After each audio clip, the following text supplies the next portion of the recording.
Good morning and welcome to Norcal APEX Accelerator's webinar, How to Do Business with the Federal Government. My name is Amanda Anderson. I am the program coordinator for Norcal APEX Accelerator. And today I'm joined by our fantastic procurement specialist, Nancy R. Pigeon. She's a fantastic counselor and honestly an absolute gold star. We are so lucky to have her today. But before I hand over the presentation to Nancy, I do want to let you know a little bit about APEX Accelerators and how we can help you with government contracting. So APEX Accelerators as an overarching program is nationwide. We used to be known as Procurement Technical Assistance Center, or PTAC.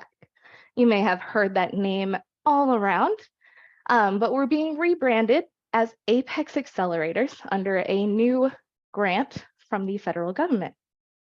With 96 centers nationwide, you can absolutely connect with your local APEX Accelerator for no-cost government contracting assistance. And APEX Accelerators served over 56,000 clients in the 2021 year, and they won over $24 billion in government contracts and subcontracts. So we would say that the program definitely works to improve success. But how do we do that?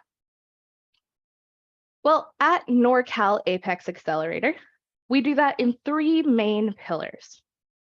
Our first pillar, which is very much the, I would say, most important one, is our one-on-one counseling that we offer virtually and with some limited hours in person.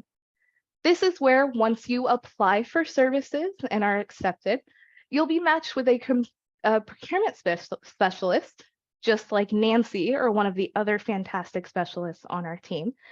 And you can schedule an appointment with them to meet one-on-one to discuss your company, your situations, your procurement goals, and they can help guide and assist you to reach those goals, whether that be getting certifications, getting registered in SAM or Cal eProcure. They can help with nearly everything related to government contract, whether that's getting set up or contract compliance. We do essentially everything related to government contracting. But another pillar we use, which is also a fantastic resource that you get for no cost, is our custom bid matching program. Now, to set this up, you'll meet with your counselor one-on-one, and you'll discuss what exactly you want to sell to the government and where you want to either perform the work or ship the product. And they'll help you build out a profile for our custom bid matching. And what this does is it sends an algorithm to scrape all of these different procurement sites from local counties to the state of California, even to the federal government. And it'll send all of these opportunities based on the criteria you set out with your counselor directly to your inbox. So you'll have relevant opportunities in government contracting in your inbox at least weekly, typically. And honestly, with local and state contracting in particular, it can be quite difficult to find the right vendor page, the right opportunities to know which ones you're really a good fit for. So this custom bid matching helps take at least a little bit of the guesswork out of it. And our third and final pillar is our resources and training, which you're actually taking advantage of right now. We put on a plethora of trainings throughout the year at absolutely no cost.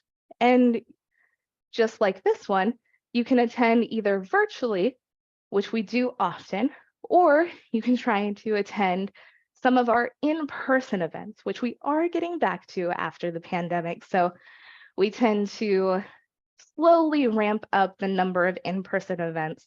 But honestly, I thoroughly enjoy in-persons. I love getting to meet all of the business owners and really get to speak with you about where your goals are and how we can help you meet those. And as well as our webinars, we have a very hefty website full of resources whether you want to contract with your local county or if you want to get into defense contracting with the federal government. If you check out our website, www.norcalptac.org, you can find all of those resources.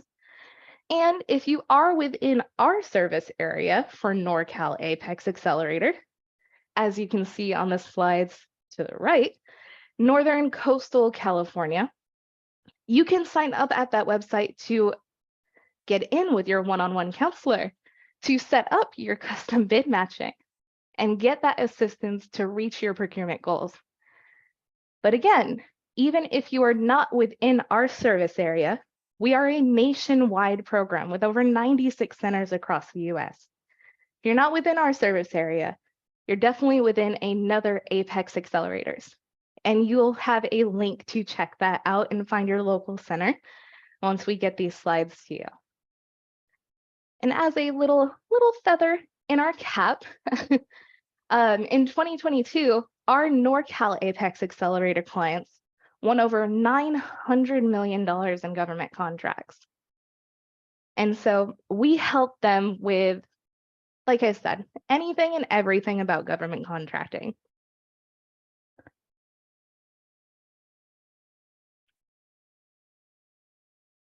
And I would like to detail a little bit more about that. And hopefully some of these items are familiar to you, like your capabilities statement. We actually have a very exciting webinar at the end of this month about how to build out your capability statement, a crucial piece of marketing for government contracting.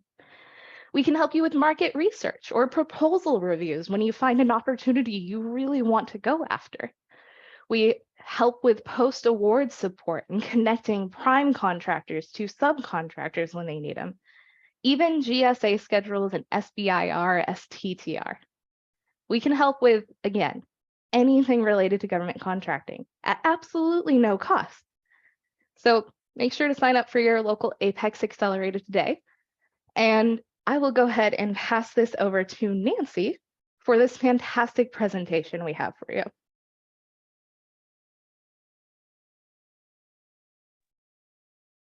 Okay. Sorry about that. Let me get started here. Let me find my slides. Okay. Yes, good morning, everyone. Thanks for being here. I love putting this presentation together. I hope you get a lot of information out of it, and can definitely sign up for Norcal APEX. I wanted to say PTAC, Norcal APEX Accelerator, where we can help you one-on-one. That's really where we do our best work, is helping you one-on-one. So a little about me. I'm retired from the Air Force after 22 years. My first 10 years, I did munitions or ammo, building bombs and everything for aircraft. So that was an exciting 10 years. And I did my last 12 years in contracting. I cross-trained in the contracting career field. Once I retired, I went into the federal contracting profession, where I did 2 years at the Air Force and 4 years with the VA in Sacramento and 4 years with the Bureau of Reclamation in Sacramento. And I've actually been at APEX Accelerator for 4 years. That just happened August 1st. So very excited about that. I love helping with federal, state contracting, and I really just enjoy the one-on-one where we can really get together, discuss your business, and figure out where you want to go. So I'm really the best at that. And then just our disclosure side. So any information that I present you within these slides are accurate to the best of my ability at this time. And if you happen to watch in the future, just make sure that any provisions or anything that I mentioned may have changed. So you may have to double check on things. Okay, let's get into our meat and potatoes here. This is our agenda for today. And I just want to say, you know, this is a high level overview of these topics. You're not going to be an expert when we finish this presentation by any means. But I'm hoping if it piques your interest, that you will go ahead and sign up for our services, and we can definitely help you with the Fed side, the state side, and local. So kind of a big pitch for our services. I've had a lot of clients come and say, oh gosh, I wish I had known you from the beginning. So it's not going to cost you anything. It's not going to hurt you to, sign up for our services. If it's not right for you, you don't have to come back, but we have a lot of satisfied customers. So we're going to talk about today is, are you ready for federal government contracting?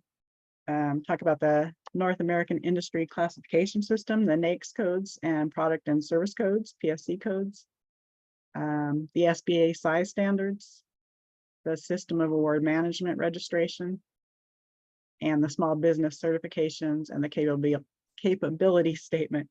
So these first few are getting ready, getting started, being prepared. And then we move into the types of notices posted on SAM. You may have heard of request for quote, request for information, request for proposal. We'll kind of go a little bit into what each one of those are. And then I want to talk to you about, okay, you found a solicitation you want to go for. How should you read that and respond to it? And then I'll talk a little bit about contract administration. So you won the award. What do you do now? And then we'll just follow up with a little summary after that, and then have some question time. So let's get going. So are you ready for government contracting? So really this list, we kind of use it for all of our government training because it really does apply to federal and state and local as well. But especially for the federal, you have to be an established business.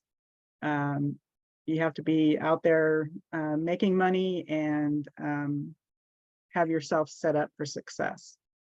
If your business plan didn't include going into government contracting, I suggest you work with our Small Business Development Center and maybe revise your business plan, or maybe you never started a business plan. I found that too, just to see the trajectory of what your success is going to be in government contracting, federal government contracting. I have two asterisks here. So financial stability, that's probably one of the most important things, is to have finances, resources, because when you do a government contract, they're not going to pay you up front. So it'll probably be 30 days in arrears. So if you're doing services, you're going to have to come up with that, the payroll for the first month or so. If it's a product, you're going to have to pay out for the product. If you're just a supplier, if you're a manufacturer, you're going to have to manufacture that product and then invoice and get paid after the fact, after it's delivered. So just be aware that the government does not finance your contract. Past performance or a history of sales. This is, again, another very important topic. Even for the state, they'll say they want 5 years past performance and same or similar contracts. The same thing with the federal government. You need to have that past performance. And it's kind of like, kind of like when you go for a job and they want you to have 5 years experience. Well, you can't get experience because you can't get a job. So kind of the same thing. So for past performance, if you are working in the commercial field and you have the past performance on the commercial side, then try jumping into the state, because you can use the past performance from your civilian commercial side to jump into state and then build that up with the state. And then I would say finally go on to the federal side, because past performance is really, really important. Market research, I kind of underline that here because one of the things you should do, and this is probably when you're doing the business plan and looking forward, is going out and searching and seeing if the government even buys what you sell. I know the government buys a lot of things, but is there a market for it? Is it going to be feasible for you? Is it too hard to break into? Probably want to do like a SWOT analysis, the strengths, weaknesses, opportunities, and got what the T stands for. Anyway, threats, that's it. So a SWOT analysis. So really think about it. Don't just see dollar signs out there and say, oh, the government has tons of money to give away.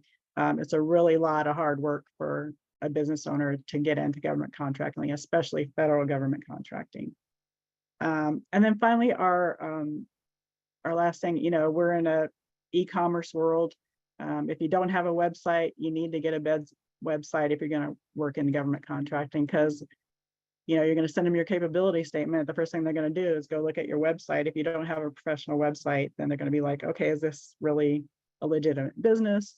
So get those websites, professionally made if you can afford it, or call in a friend. I always say, when you're first starting out, how many friends do you have that are in legal and graphic design and other things like that? You can call in a favor. Okay, so just a few common industries of what the federal government buys. Actually, the state buys these same things too, so we're kind of interlacing things here. But so public works, A&E construction. Construction is a huge contract related industry with the federal government. Professional services, so maybe staffing, or I worked a lot with environmental scientists when I was at the BOR. So anything that's professional is definitely used a lot. They've outsourced a lot of jobs to for personal services. Office supplies, of course, janitorial and grounds maintenance. I used to do a lot of janitorial and grounds maintenance contracts. Information technology, of course, computers, and even I have a lot of folks that do custom designs for computer technology, computer software, AI, and chatbot and all that stuff. Medical suppliers, transportation logistics, fire suppression services, and then of course the defense field. I call it the big A acquisition, because those are big high dollar contracts that are written way above where I've ever been. Less common industries, of course, anything that's federally legal. Cannabis. So even though cannabis is legal in California, we cannot help you with anything related to cannabis. Restaurants, bars, entertainment, well-being, holistic health, clothing retailers, and luxury items. Restaurants and bars, you might have a chance of having an event, but they'll probably pay with their government purchase card. Entertainment, well-being, these are like personal items. So, the employer is not going to pay for you to go to well-being, holistic health. Their insurance might, but the government's not going to pay for their people to go. Okay, so let's move on. Okay, so the NAICS code. Again, this stands for North American Industry Classification System Code. These were developed between Canada, United States, and Mexico. So we're all on the same page. This kind of came about when we did the free trade, agreements and areas. So we're all on the same page for our industries and classifications. So here you see on this slide, it's your NAICS will be a 6-digit number, and it's broken down over here. So, the first couple are the economic sector. So I have an example here, which is construction. And then we add in, okay, so this next category is the subsector, so construction of buildings.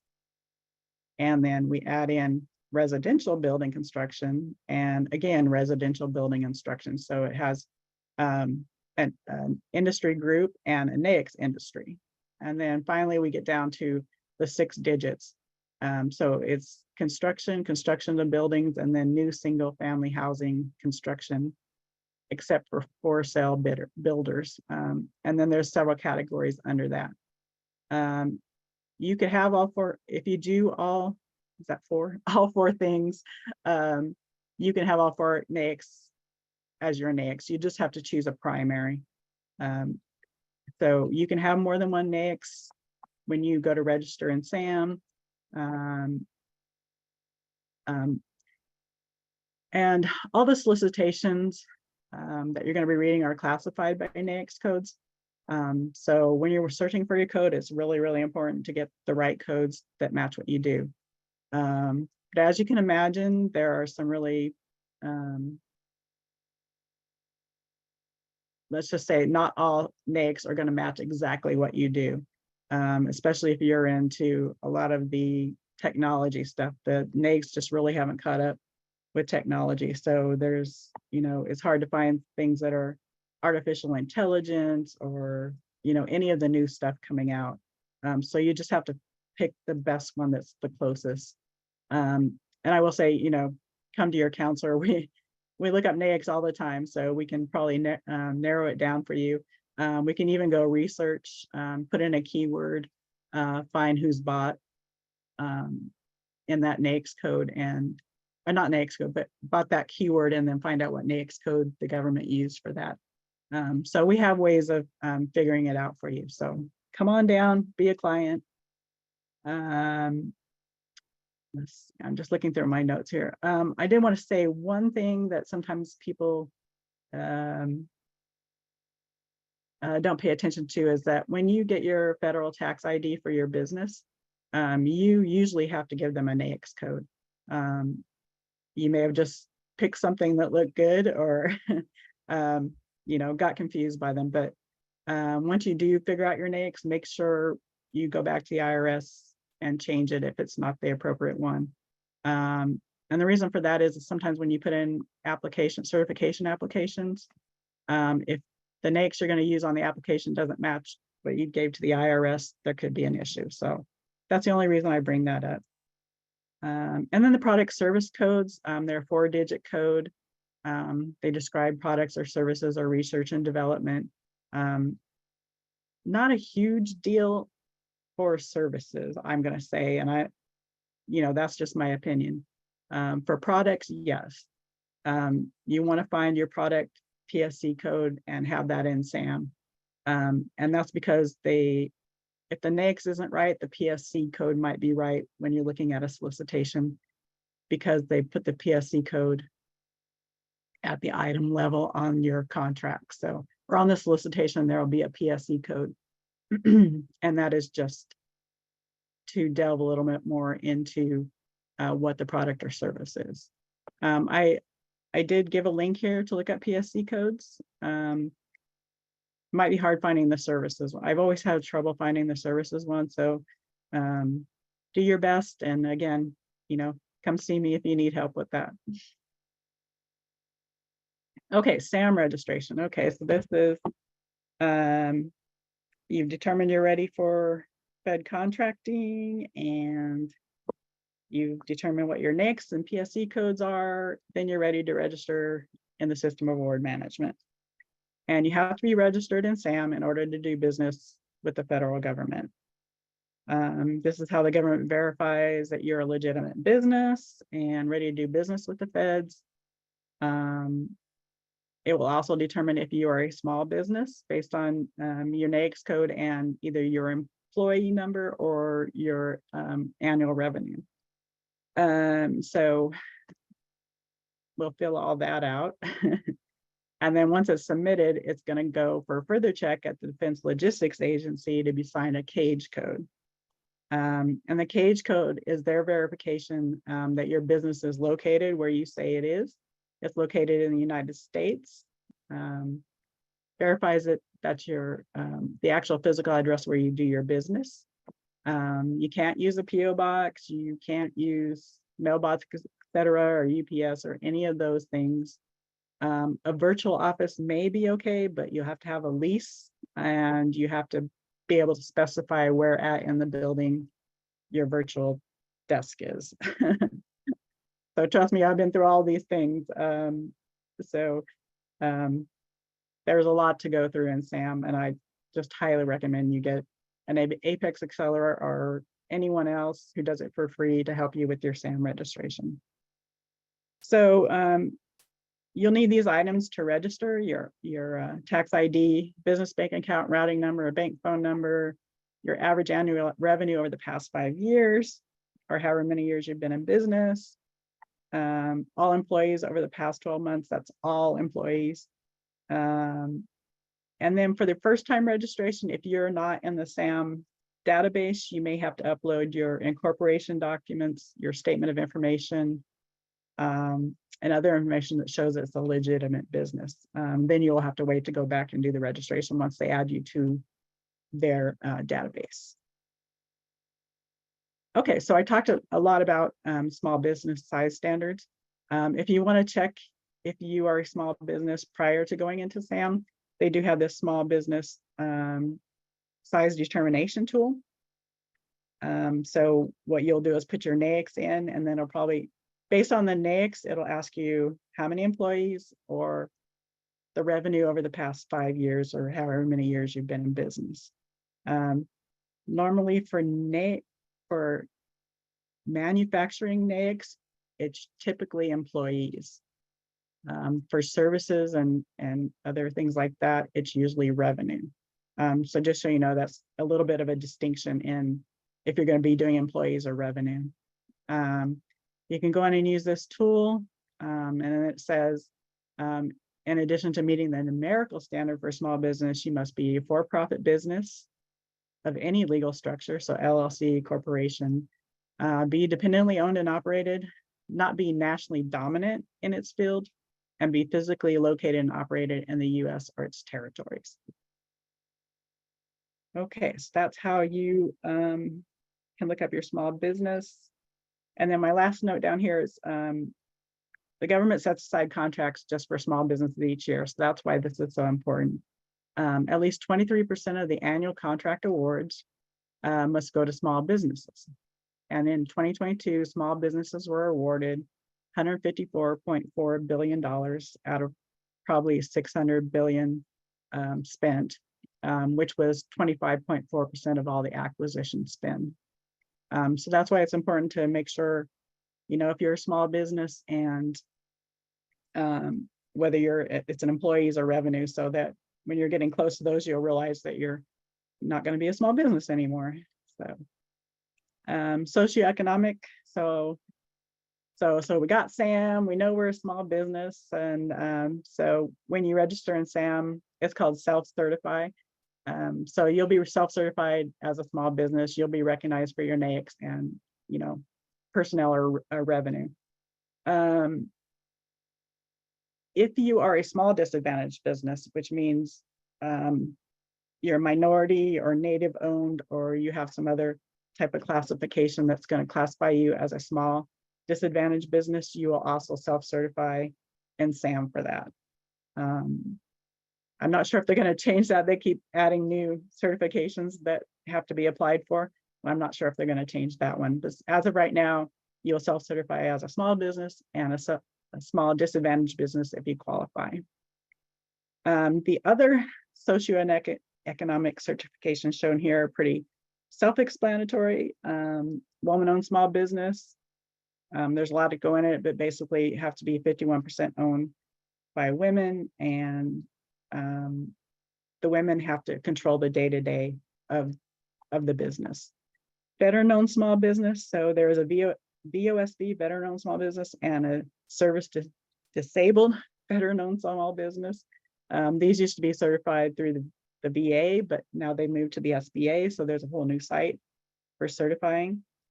The SDVOSB is the one that matters in federal contracting, otherwise not the VA, but federal contracting, because they do set-asides for SDVOSBs. The VA will set aside for both. So in the federal government, besides the VA, there is no set-aside for VOSB.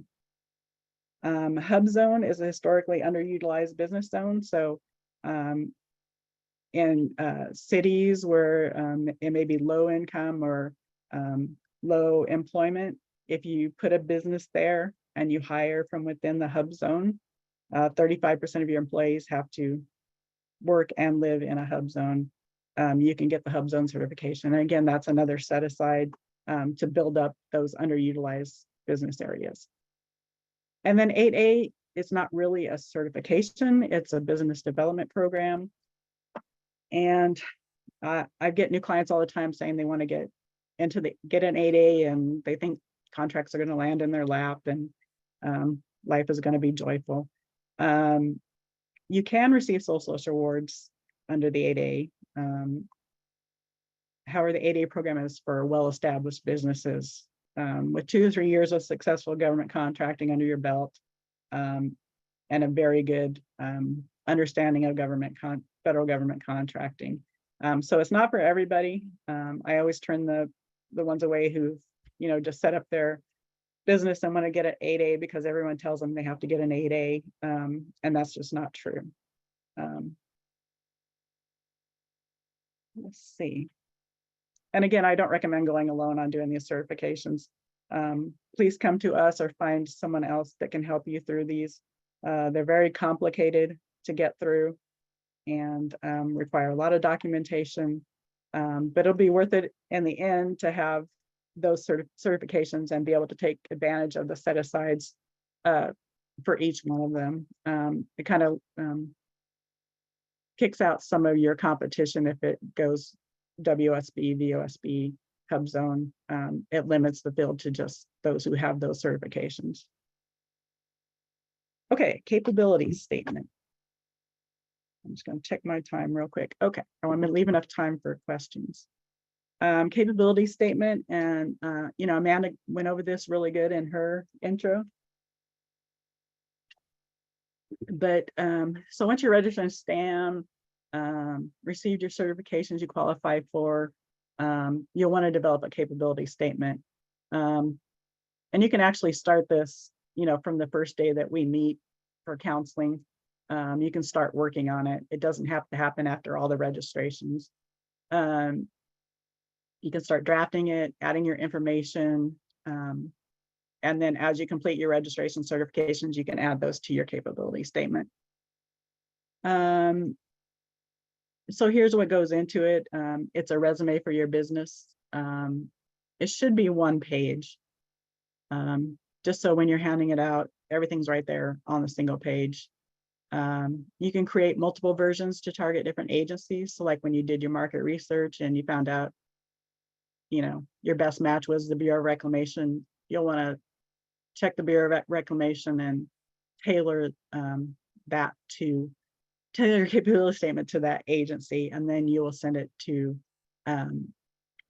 the small business specialists within that agency. We do have an instructional page, and like Amanda said, we do have the webinar coming up. Highly suggest you attend if you haven't done a capability statement. Like I said, it's a brief intro paragraph, your core competencies, your differentiators, who your key clients have been, and they don't have to be government. If you're just starting out, you can put commercial clients as well. Your past performance, and again, that can be commercial or government if you're just starting out. Then you want to add your codes of certification, like your NAICS codes, your PSC codes, what certifications you've got, contact info, website, and then we have spaces on our template where you can put pictures of, your company in action or something like that. But again, we're happy to help you with this. You can start putting it together and send it to us as a draft, and we can help you edit it and get it good to go. But again, this is your calling card to the government. If you approach, anyone about your business, they're probably going to want your capability statement, because that's just a flash right there for them. What's your NAICS? What's your PSC? Okay, we could use this person. Oh, you're woman-owned, your Hub Zone. We might need that for our goaling, and we do buy these things. So it is a marketing tool. And again, here's our free template and our instruction guide. And this is actually a sample of what our template looks like.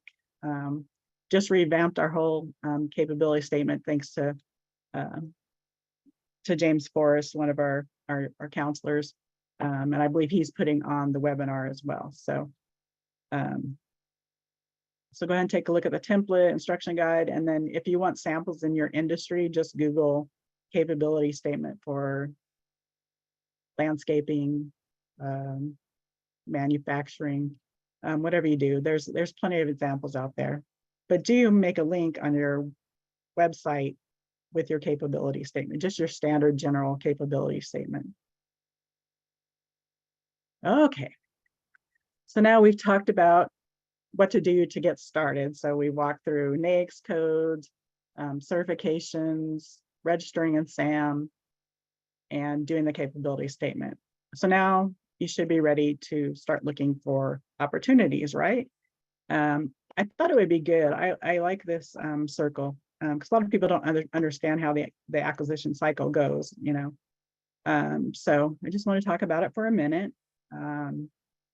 So you begin at the pre-RFP. So request for proposal, request for quote, they're all interchangeable. Contracting does not write the requirements. These come from the requirements holders, you know, civil engineers or, you know, management, if they need personnel, HR, they send us what they need. And then we talk back and forth. So you can see a little bubble there. We talk back and forth about how good is the package. Can we actually put it out and get any responses? This is usually a team that puts these together. Once it's all good, then contracting will post a solicitation. Usually it's on SAM, that's called the government point of entry for these solicitations and these postings. But I should say it's 25,000 and above. Anything under 25,000 can be in a public space, and then anything under 10,000 is a micro purchase where they use their government purchase card. So once the solicitation posted, then it's opened up for contractor bidding. So you will bid and submit. They should have put another circle here because there should be one on evaluating the solicitations. And this could be a simple thing. You have a product and you gave them a quote to sell them the product. That's pretty simple, easy to review. It's probably lowest price is going to win. Other things, we'll have a whole team set up to review all your technical proposal, everything you submitted, and they're going to choose the best one from that. So just depends on product, service, and complexity. Then we'll do the contract award, and you should have, especially if you're in services, you should have a startup meeting, what to expect, go through the contract, make sure you understand everything. Supplies, probably not so much. You'd probably just be talking with the contractor officer about what the delivery is going to be and if there's any delays, anything like that. Contract fulfillment, this is you. You're going to fulfill your part of the contract, whether it's delivering your supply or starting to perform on a multi-year contract as a service. Performance monitoring, did you deliver your product on time? Was it as you specified in your contract, etc. And then for services in your contract, it's going to say what the performance monitoring is. Like, you can't have any, you know, bad responses from customers over a certain period of time. They're going to rate you on that. And then finally, when the contract's coming to end, internally, there will be an audit for compliance to make sure everything got paid properly, and all the documents are in the file. And then after all is said and done, that goes to contract completion, and there's, you know, somebody sitting who does contract closeouts. They will send you notices to ask if you're still owed any money while you're doing this, while they're closing it out. If you're still owed money, then you'll have to submit a document saying what you're still owed. Okay, finding opportunities. So we've gone through everything. We've registered.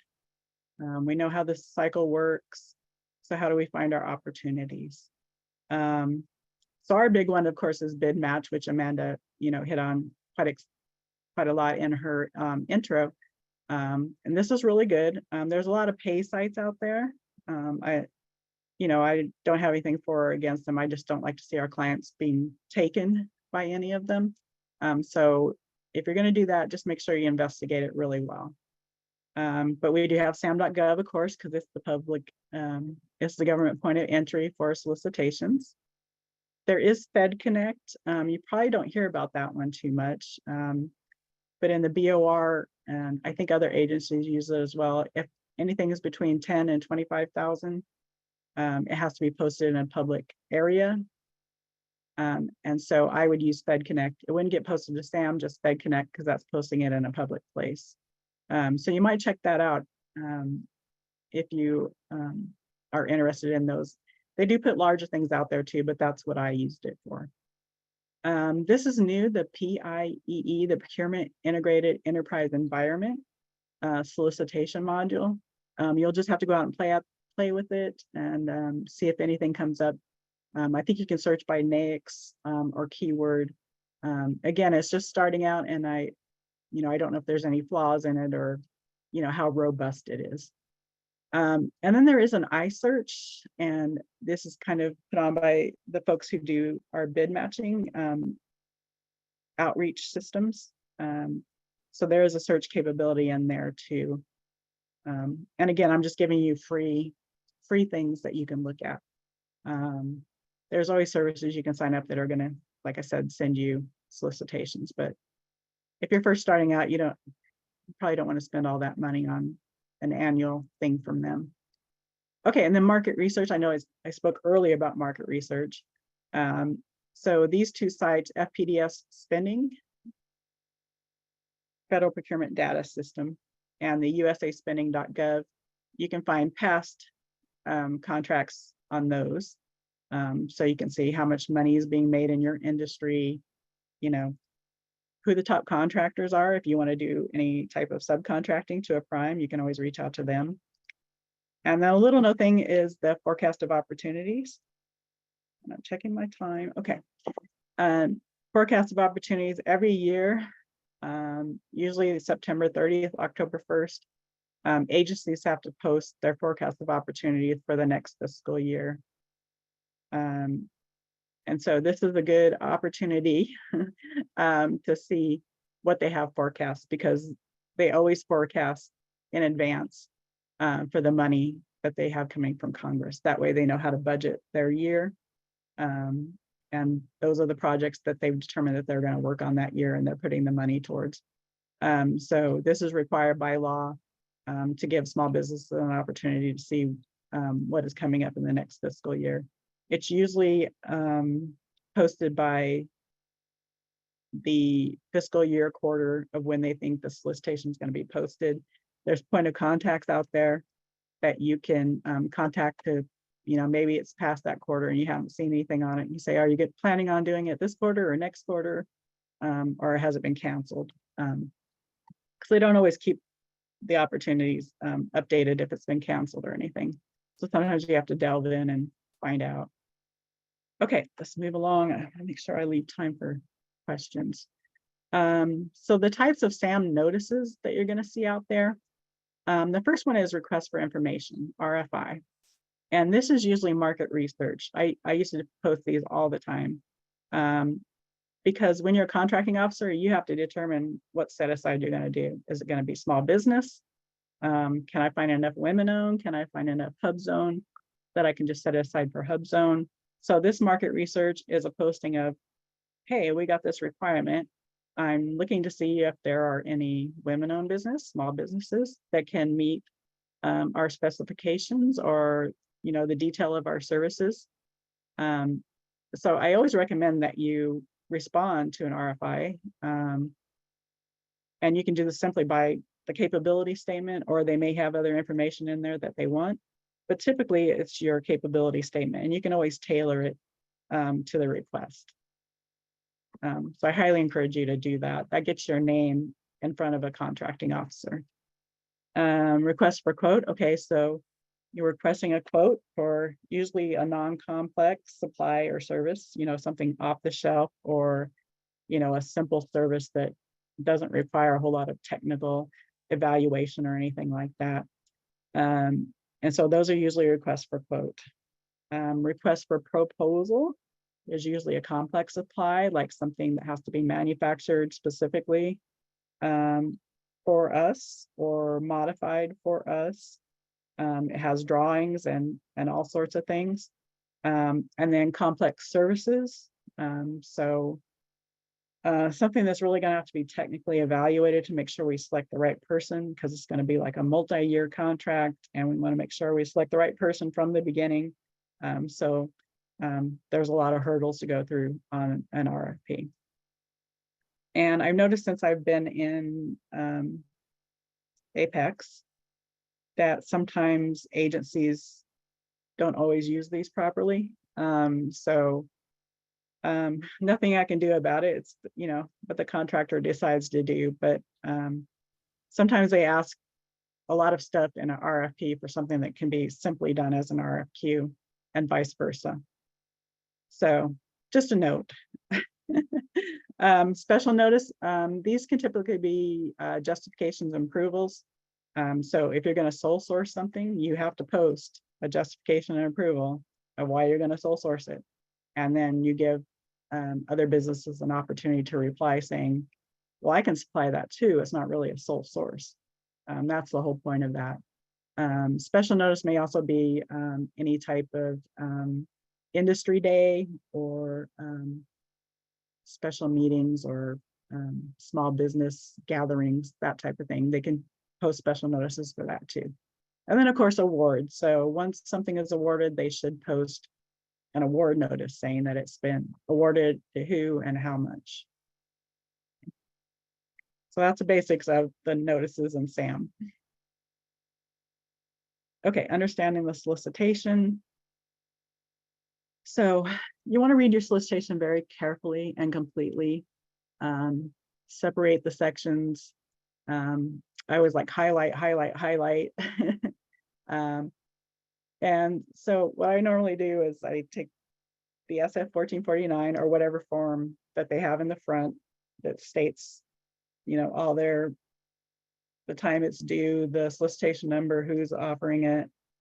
It's usually 2 pages. I'll take that and the bid schedule or the cost sheet or whatever, and I put those off to the one side, and then any salient characteristics or the statement of work or the performance work statement will go in another pile, and then the provisions and clauses I kind of just push off to the side for a little bit.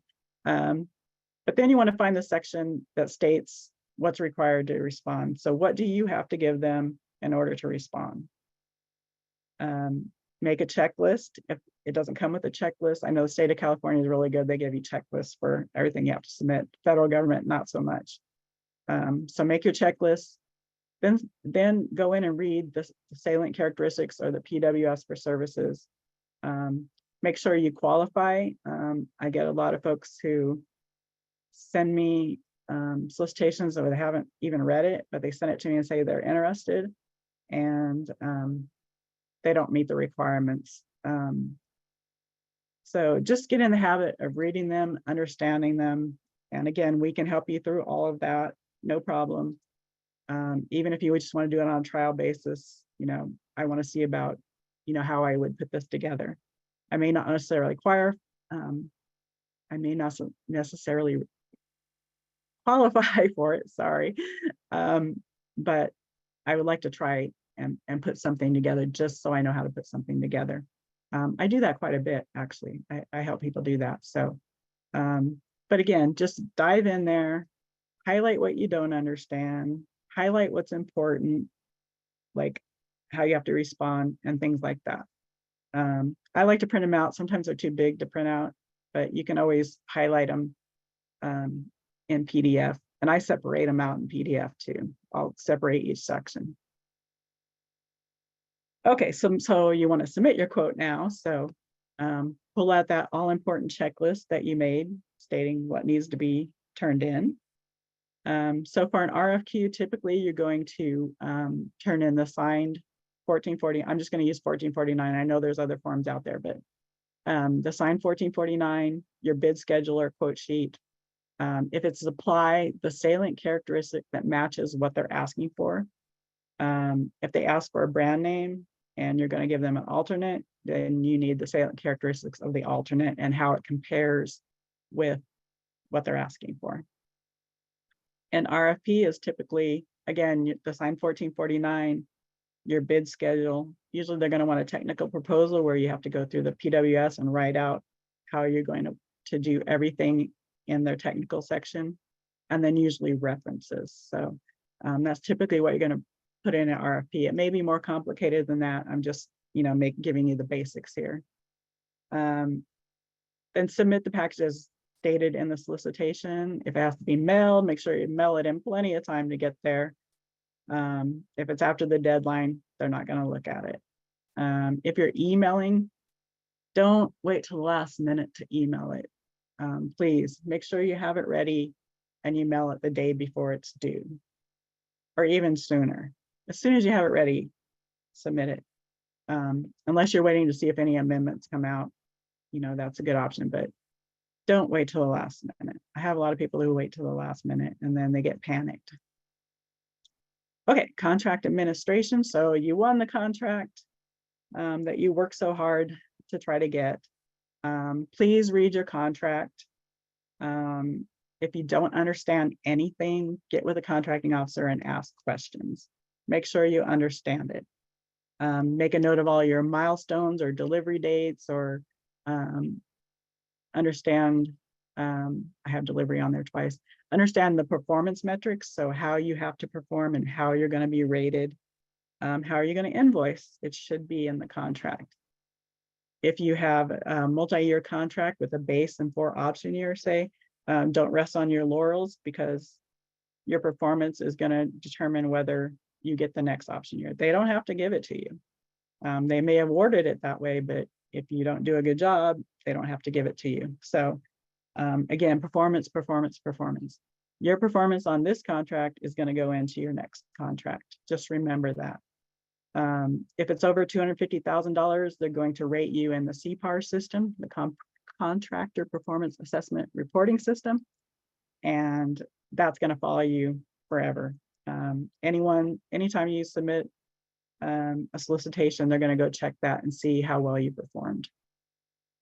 And then contract closeout, it's just, as I said before, as you get to the end and payments are still going back and forth, when you do that final invoice, they're probably going to send you a letter saying, have you been paid everything? If not, what's outstanding, and please verify what's outstanding so we can get you paid and close out this contract. All right, summary. Okay, I want to have time for questions. So again, in summary, we determined, are you ready for federal government contracting? So we went through that, the checklist at the beginning. Are we ready? And we're definitely going to get an APEX Accelerator counselor to help us, right? So please sign up. Don't be afraid. We're not going to hurt you. We're going to give you the best advice we can. And we can help you make that determination if you're ready for federal government contracting. Determine NAICS and PSC codes. That's probably one of the first most important things that you're going to do after deciding if you're ready. Market research, who buys what I sell. We're going to register in SAM. We're going to obtain all those certifications that you're qualified for. Help you with your capability statement and get that together, and then get it out, marketing to all the small business reps. And then of course, network, build relationships, and market your business. That's really key. Again, it's all about, sometimes it's about who you know. So, go to the Chamber of Commerce, go to any small business events, go to any industry days if it applies to you, and network. You can find someone to team with, you can find a prime, then find your opportunities. I showed you some places to find those. Build your strong bid proposal. I went through that really quickly, but we can help you with your bid or your proposal. We can walk you through the whole thing. I always call it cradle to grave. We'll help you from the beginning to the end. So come see us. And then perform at the highest level to obtain excellent past performance. That is really important. And then we got down here, win contracts. And then if you are unsuccessful, make sure you probe the contracting officer about what you need to do and improve. That's the only way you're going to learn. What did I do wrong? Was it my pricing? Was it my proposal? Was my proposal weak? Ask those questions. They're required to answer you. And then again, keep trying. You're in it for the long haul. So,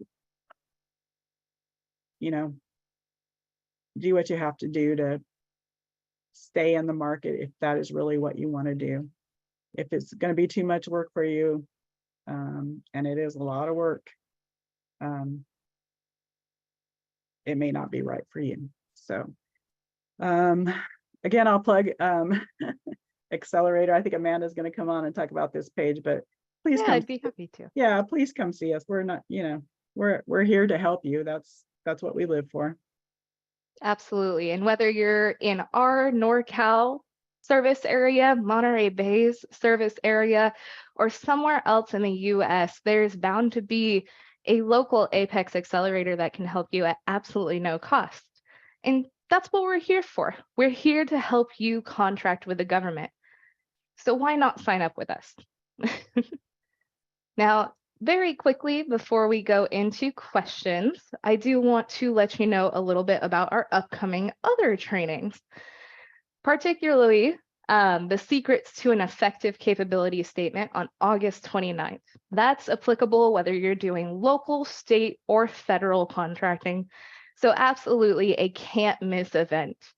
And then we are also hosting a speaker from the U.S. General Services Administration, or the GSA, on September 6th, quite an exciting presentation. So you can't miss that one either. And I'll go ahead and drop a link to all of our trainings in chat.